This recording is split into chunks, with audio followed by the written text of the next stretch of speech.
പ്രിയമുള്ളവരെ, switch on ക്രിയേഷൻസിലേക്ക് എല്ലാവർക്കും സ്വാഗതം. കയ്പമംഗലത്തെ റോഡുകളെക്കുറിച്ച് ഒരു വീഡിയോ ചെയ്യുകയും അത് നല്ല രീതിയിൽ ജനങ്ങളൊക്കെ കാണുകയും നല്ല പ്രതികരണങ്ങൾ ഉണ്ടാവുകയും ചെയ്തു. തീർച്ചയായും നിങ്ങളുടെ സപ്പോർട്ടാണ് ഞങ്ങളെപ്പോലുള്ളവരുടെ പ്രോത്സാഹനം. തുടർന്നും ഇതുപോലുള്ള വീഡിയോകൾ ചെയ്യാൻ ഞങ്ങളെ പ്രേരിപ്പിക്കുന്നതും ഈ ഒരു കട്ട സപ്പോർട്ട് തന്നെയാണ്. തുടർന്നും ഇത്തരം വീഡിയോകൾക്ക് വേണ്ടി സ്വിച്ച് ഓൺ ക്രിയേഷൻസ് സബ്സ്ക്രൈബ് ചെയ്യുക, ലൈക്ക് ചെയ്യുക, ഷെയർ ചെയ്യുക. നമുക്ക് അദ്ദേഹത്തിൻ്റെ വാക്കുകളിലേക്ക് പോകാം. എല്ലാവർക്കും വീഡിയോയിലേക്ക് സ്വാഗതം. ഹലോ, എല്ലാവർക്കും നമസ്കാരം. പിന്നെ ഞാനൊരു വീഡിയോ കാണാൻ ഇങ്ങനെ ഇടയായി. അപ്പോൾ അതിൻ്റെ അടിസ്ഥാനത്തിലാണ് ഈ ഒരു വോയിസ് ജനങ്ങളറിയാൻ വേണ്ടി. കാരണം കയ്പമംഗലം പഞ്ചായത്തിൻ്റെ റോഡുകളൊക്കെ തകർന്ന് കിടക്കുന്നത് ഏകദേശം ഒരു വർഷക്കാലത്തിലധികമായി. അപ്പോൾ അതുമായി ബന്ധപ്പെട്ട് പഞ്ചായത്തിൻ്റെ ഭാഗത്തുനിന്ന്, പ്രസിഡൻറ്റിൻ്റെ ഭാഗത്തുനിന്ന് ഒരു വിശദീകരണം കേട്ടിരുന്നു. സത്യത്തിൽ അതൊരു എല്ലാത്തിനും കാരണക്കാർ വാട്ടർ അതോറിറ്റിയാണ്. റോഡ് ഇങ്ങനെ തകർന്ന് ഒരു വർഷക്കാലമായി കിടക്കാനുള്ളതിന് കാരണക്കാർ വാട്ടർ അതോറിറ്റിയാണ്, അല്ലെങ്കിൽ പഞ്ചായത്തിലത്തെ സ്റ്റാഫുകളാണ്, എൻജിനീയറിംഗ് ഡിപ്പാർട്ട്മെൻറ്റാണ് എന്നൊക്കെ തരത്തിലുള്ള ഒരുപാട് ആരോപണങ്ങൾ കേട്ട് സത്യത്തിൽ ഒരു ജനാധിപത്യ പ്രക്രിയയിൽ ഒരു ഭരണപരാജയം മറച്ചു വെക്കാൻ വേണ്ടി മറ്റുള്ള സർക്കാർ ഉദ്യോഗസ്ഥന്മാരെ തലയിലേക്കാണ് എല്ലാം കൂടി ഉത്തരവാദിത്തം ഏൽപ്പിക്കുന്നത് നമ്മുടെ കയ്പമംഗലം പഞ്ചായത്തിൻ്റെ പ്രസിഡന്റ്. അപ്പം എൻ്റെ ഒരു ചോദ്യം, പിന്നെന്തിനാണ് പ്രസിഡന്റ്? ഈ ഉദ്യോഗസ്ഥന്മാർക്ക് ഭരിച്ചാൽ പോരെ? അപ്പം എൻ്റെ പ്രത്യേകമുള്ള കാര്യമാണ് പറയാനുള്ളത്. അപ്പം പിന്നെ പ്രസിഡന്റ് അവിടെ നിന്ന് എത്രയും പെട്ടെന്ന് സ്ഥാനം ഒഴിഞ്ഞിട്ട് വാട്ടർ അതോറിറ്റിയിലത്തെ എഞ്ചിനീയറെയോ അതുപോലത്തെ ആരെങ്കിലും ആ സ്ഥാനത്ത് ഇരുത്താം. കാരണം അവരാണ് ഈ കാര്യങ്ങൾ, ഈ റോഡ് തകർന്ന് കിടക്കാനൊക്കെ ഉത്തരവാദി എന്ന് പറയുന്നത്. അപ്പോൾ റോഡ് നല്ലതായി കഴിഞ്ഞാൽ അതിനാരും ഉത്തരവാദിയാവും? അതിനും അവർ തന്നെ ആയിരിക്കുമോ? അപ്പോൾ അതും കൂടി എൻ്റെ ഒരു ചോദ്യമാണ് കേട്ടോ. പിന്നെ ഇതുമായി ബന്ധപ്പെട്ട് ഇന്ത്യയിൽ മൊത്തത്തിൽ നടന്നുകൊണ്ടിരിക്കുന്ന ഒരു പദ്ധതിയാണ് ജലജീവൻ മിഷൻ്റെ പദ്ധതി. അത് കേന്ദ്ര സർക്കാരിൻ്റെ ഒരു വിഹിതമുണ്ട്, അവിടെ സംസ്ഥാന സർക്കാരിൻ്റെ വിഹിതമുണ്ട്, തനത് പഞ്ചായത്തിൻ്റെ വിഹിതമുണ്ട്, ഉപഭോക്താക്കളുടെ വിഹിതമുണ്ട്. അപ്പോൾ അങ്ങനെ ജനകീയ പങ്കാളിത്തത്തോട് കൂടിയിട്ടുള്ളൊരു പദ്ധതിയാണ് ഈ ജലജീവൻ മിഷൻ്റെ പദ്ധതി. കുടിവെള്ളം എല്ലാ വീടുകളിലോട്ടും എത്തിക്കുക എന്നുള്ളൊരു പദ്ധതി. അപ്പോൾ 4 കാറ്റഗറിയാണ് അതിൽ. കേന്ദ്രമുണ്ട്, കേരളമുണ്ട്, പഞ്ചായത്തുണ്ട്, ഉപഭോക്താവുണ്ട്. അപ്പോൾ അങ്ങനെയാണ് ഈ പദ്ധതി നടപ്പാക്കിക്കൊണ്ടിരിക്കുന്നത്. അപ്പോൾ ഇതിൻ്റെ ഭാഗമായിട്ട് എല്ലാ പഞ്ചായത്തുകളിലും പദ്ധതി നടന്നുകൊണ്ടിരിക്കുന്നു. റോഡുകൾ പൊളിക്കുന്നു. അപ്പോൾ വാട്ടർ അതോറിറ്റിയാണ് അത് ഏറ്റെടുത്ത് ചെയ്യണത്. അപ്പോൾ ആ റോഡുകൾ പൊളിക്കുന്നതിന് വീണ്ടും റീസ്റ്റോറേഷൻ ചെയ്യാൻ വേണ്ടിയാണ് വാട്ടർ അതോറിറ്റി ഫണ്ട് അതാത് പഞ്ചായത്തുകൾക്ക് കൈമാറുന്നത്. ഇപ്പോൾ ഈ കയ്പമംഗലം മണ്ഡലത്തിൽ 7 പഞ്ചായത്തുകളിൽ ആദ്യമായിട്ട് ഫണ്ട് ലഭിച്ചത് കയ്പമംഗലം പഞ്ചായത്താണ്. 10 കോടി രൂപ 2023 ഫെബ്രുവരി 3-ാം തീയതി 10 കോടി രൂപ കയ്പമംഗലം പഞ്ചായത്തിൻ്റെ SBI അക്കൗണ്ടിലോട്ട് ട്രാൻസ്ഫർ ആയി വന്നിട്ടുണ്ട്. പക്ഷേ ഇന്നേ വരെ അതിൽ നിന്ന് ഇന്നത്തെ ദിവസം 2024 മാർച്ച് 5 ഇന്നേ ദിവസം വരെ 1 രൂപ പോലും അതിൽ നിന്ന് വിനിയോഗിക്കാനായിട്ട് പഞ്ചായത്തിന് സാധിച്ചിട്ടില്ല.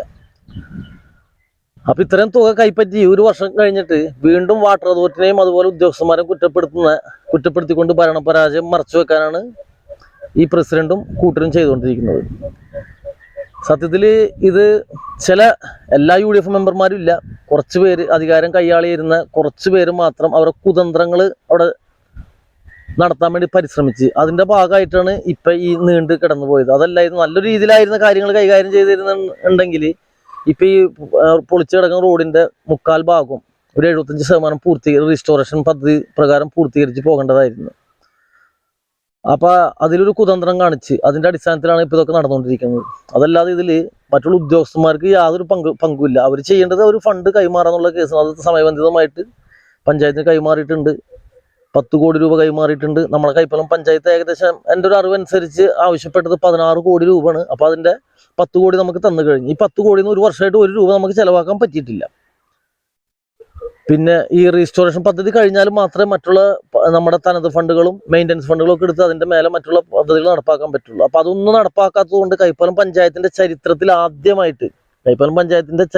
ആദ്യമായിട്ട് ഏറ്റവും കൂടുതൽ ഫണ്ട് ലാപ്സ് ആവുന്ന ഒരു വർഷമാണ് ഈ നടക്കാൻ പോകുന്നത്. കാരണം സമയബന്ധിതമായ കാര്യങ്ങൾ പൂർത്തീകരിക്കാൻ പറ്റാത്തത് കൊണ്ട് നമുക്കൊരേ ഫണ്ട് കിട്ടുമ്പോൾ അതിനൊരു ഡേറ്റ് ഉണ്ട്. സർക്കാരിൻ്റെ, അതായത് ഗവൺമെൻറ്റിൻ്റെ വർഷം എന്ന് പറയുമ്പോൾ മാർച്ച് ലാസ്റ്റ് വരെയാണ്. അപ്പോൾ അതിനു മുമ്പ് നമുക്ക് ഒരേ വർഷം അനുവദിച്ച് കിട്ടുന്ന ഫണ്ട് വിനിയോഗിക്കണമെന്നാണ് കണക്ക്. അപ്പോൾ ഇപ്പം ഈ വാട്ടർ അതോറിറ്റിയുടെ ഫണ്ട് നമ്മൾ സമയബന്ധിതമായി വിനിയോഗിക്കാത്തത് മൂലം അതിന്മേൽ ഉപയോഗിക്കേണ്ട ഫണ്ടുകൾ നമുക്ക് വിനിയോഗിക്കാൻ പറ്റാത്തൊരവസ്ഥ. ഏറ്റവും കൂടുതൽ ഫണ്ട്, അതായത് പഞ്ചായത്തിന്റെ വികസനം മുരടിക്കുന്ന ഒരു അവസ്ഥയാണ് ഇപ്പം ഉണ്ടായിട്ടുള്ളത്.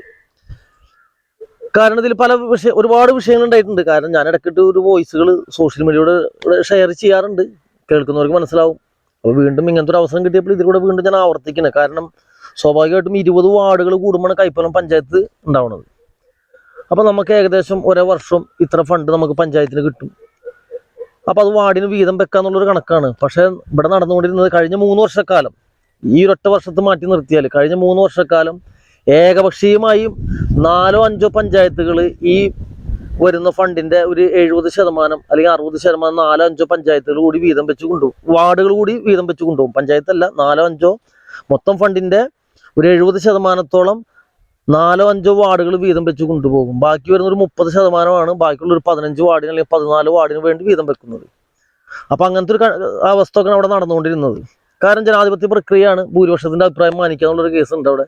അപ്പൊ അതുകൊണ്ട് പക്ഷേ അതിനൊക്കെ തകിടം മറിച്ചുകൊണ്ട് മുൻപ് ഈ അധികാരം കൈയാളിരുന്ന അവരൊക്കെ മാറ്റി നിർത്തിക്കൊണ്ട് മറ്റു പുതിയ അതേ ഭരണസമിതിയിൽ തന്നെയുള്ള പുതിയ 2 പേര് വന്നപ്പോൾ ഇപ്രാവശ്യം ജനാധിപത്യ പ്രക്രിയയിൽ സത്യം പറഞ്ഞാൽ ആദ്യമായിട്ട് ഈ ഫണ്ട് വീതം വെച്ചത് തുല്യമായിട്ട് 20 വാർഡിനും മൊത്തം വിഹിതത്തിന്റെ കറക്റ്റ് തുല്യമായിട്ട് മൊത്തം വിഹിതം തുല്യമായിട്ട് പങ്കിട്ട ഒരു ചരിത്രം കൂടി കൈപ്പുറം പഞ്ചായത്തിന് ആദ്യമായിട്ടാണ്. ഞാനിപ്പോൾ ഇത് പറയുമ്പോൾ വീണ്ടും ഞാൻ പറയുന്നു, ഞാൻ പ്രതിനിധീകരിക്കുന്ന LDF 2 വട്ടം കയ്പമംഗലം പഞ്ചായത്ത് ഭരിച്ചിട്ടുണ്ട്. ഈ 2 വട്ടവും ഇതുപോലെ ചെയ്യാൻ ഞാൻ പ്രതിനിധീകരിക്കുന്ന പാർട്ടിക്ക് പോലും സാധിച്ചിട്ടില്ല.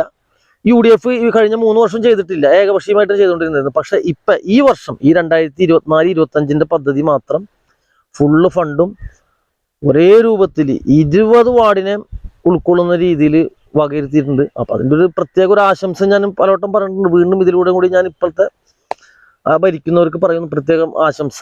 കാരണം മുമ്പ് ഒരാൾക്കും ചെയ്യാൻ പറ്റാത്ത ഒരു കാര്യമാണ് ചെയ്തത്. പക്ഷേ ജനാധിപത്യത്തിൽ ശരിക്കും ചെയ്യേണ്ട ഒരു കാര്യമാണത്. കാരണം 20 വാർഡിന്റെ വികസനമാകുമ്പോൾ കൈപ്പലം പഞ്ചായത്തിന്റെ വികസനം ആവണത്. അതല്ലാതെ കൈപ്പലം പഞ്ചായത്തിലെ ഒരു 5 വാർഡിൽ മാത്രം വികസന പ്രവർത്തനങ്ങൾ ചെയ്യുക, മറ്റുള്ളവർക്ക് വികസന പ്രവർത്തനങ്ങൾ നടത്താതിരിക്കുക രാഷ്ട്രീയ ലക്ഷ്യം മാത്രം കൊണ്ട്. അപ്പൊ അത് ശരിയായ ഒരു രീതിയല്ല. അപ്പൊ ശരിയായ രീതി അല്ലാത്തതിന് ശരിയല്ല എന്ന് തന്നെ തീർച്ചയായും ഞാൻ എല്ലായിടത്തും പറയാറുണ്ട്. നല്ലത് കണ്ടത് നല്ലതാണെന്നും പറയാറുണ്ട്. അപ്പൊ ഇതിലും കൂടി ഞാനത് വീണ്ടും ആവർത്തിച്ച് പറയണം.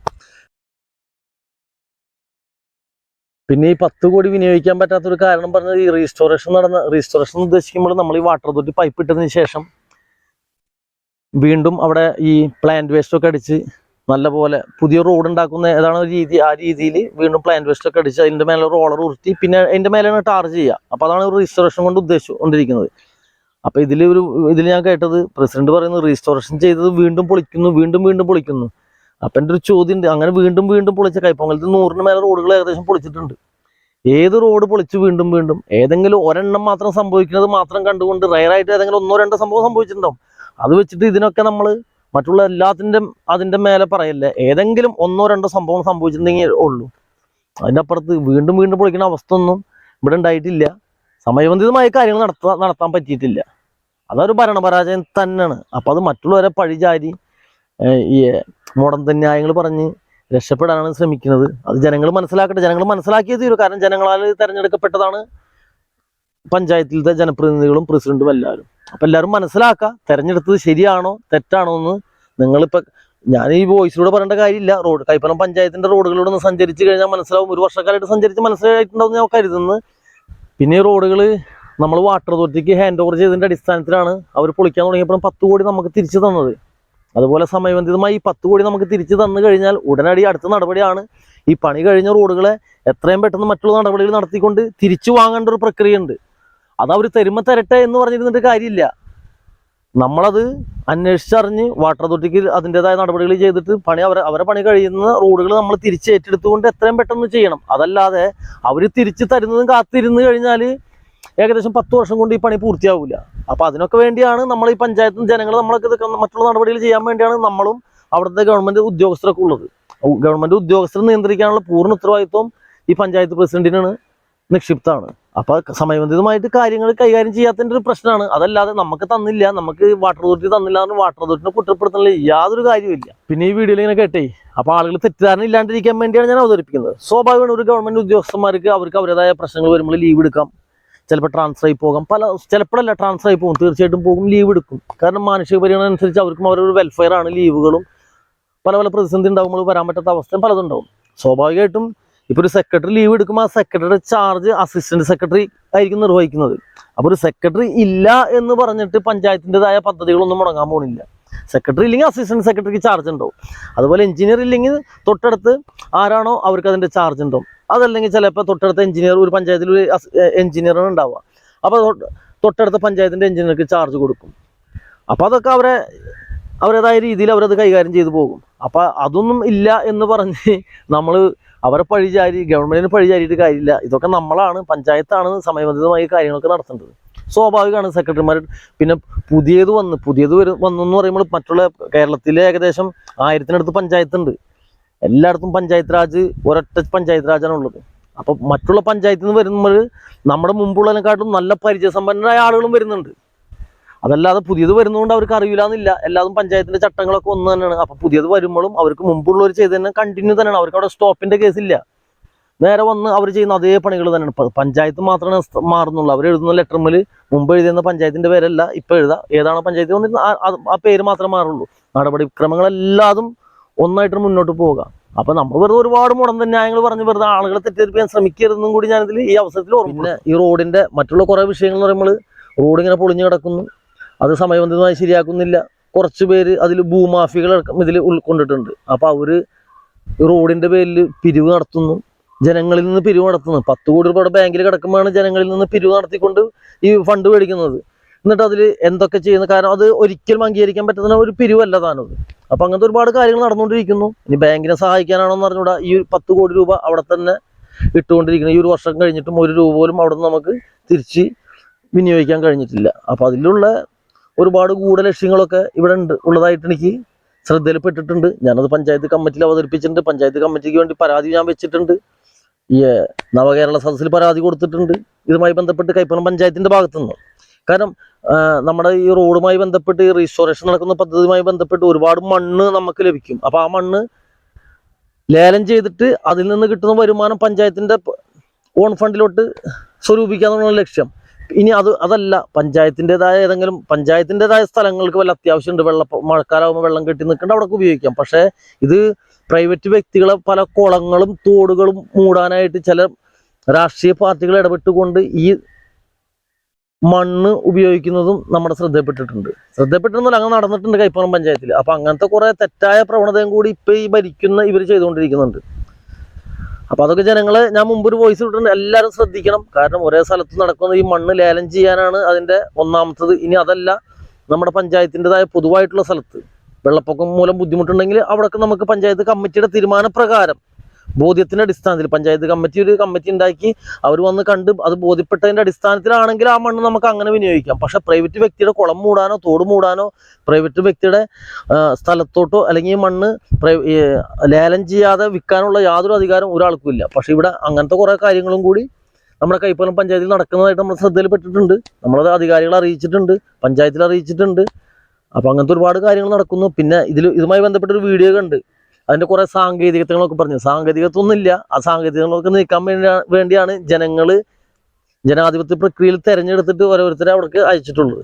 അപ്പൊ അവിടെ നിന്നാണ് പ്രസിഡന്റും വൈസ് പ്രസിഡന്റും അതുപോലത്തെ ഓരോ സ്ഥാനങ്ങൾ കൊടുത്തിട്ടുള്ളത്. അപ്പൊ അവരൊക്കെ ഈ സാങ്കേതികത്വ പ്രശ്നങ്ങളുണ്ടെങ്കിൽ അതൊക്കെ തരണം ചെയ്തുകൊണ്ട് എത്രയും പെട്ടെന്ന് കാര്യങ്ങൾ സമയബന്ധിതമായി ജനങ്ങൾക്ക് ഉപകാരപ്രദമാവുന്ന രീതിയിൽ റോഡുകളൊക്കെ നല്ല രീതിയിലാക്കാൻ വേണ്ടിയാണ് ജനങ്ങളെ ഏൽപ്പിച്ചിട്ടുള്ളത്. അപ്പൊ അത് സാങ്കേതികത്വം പറഞ്ഞ് വീണ്ടും ജനങ്ങളെ ഇതേപോലെ ദുരിതത്തിൽ ഇടേണ്ട ഒരു അവസ്ഥയില്ല. കാരണം ആ റോഡുകളിൽ വീണ്ടും മരണം സംഭവിച്ചിട്ടുണ്ട്, പലരുടെ കാലൊടിഞ്ഞിട്ടുണ്ട്, കൈ ഒടിഞ്ഞിട്ടുണ്ട്, ഒരുപാട് പരിക്കുകൾ പറ്റിയിട്ടുണ്ട്. പക്ഷെ ഇതിലൊന്നും പഞ്ചായത്തിന് വലിയ സീരിയസ് ആയിട്ട് അവർ കണ്ടിട്ടില്ല. ജനങ്ങൾ ദുരിതത്തിലാവട്ടെ എന്ന് മാത്രം അവർ കാണുന്നുള്ളൂ. അപ്പൊ അങ്ങനത്തെ ഒരു വിഷമം കൂടി ഈ ഘട്ടത്തിൽ ഞാനവിടെ ഒരു മെമ്പറാണ്, ഒരു ഓപ്പോസിറ്റ് മെമ്പറാണെന്നുള്ള നിലയ്ക്ക് ഞാൻ ഒരുപാട് കാര്യങ്ങൾ അവിടെ അവതരിപ്പിക്കാറുണ്ട്. നല്ലത് കണ്ടാൽ നല്ലതെന്നും പറയാറുണ്ട്. അപ്പൊ ഇതിലൊക്കെ ഇവരെ ഇപ്പൊ ഭരണചക്രം കൈയാളുന്നവരെ അലംഭാവം, അവരെ കഴിവില്ലായ്മ, അവരെ ഭരണപരാജയമാണ്. അപ്പൊ അത് മറ്റുള്ളവരുടെ പേരിൽ ഒരിക്കലും കെട്ടിവെക്കരുത്. പറ്റൂലെങ്കിൽ ഇറങ്ങിപ്പോകാം, വേറെ കഴിവുള്ളവൻ കയറി ഇരിക്കട്ടെ. ഇത്രയാണ് എനിക്ക് പറയാനുള്ളത്.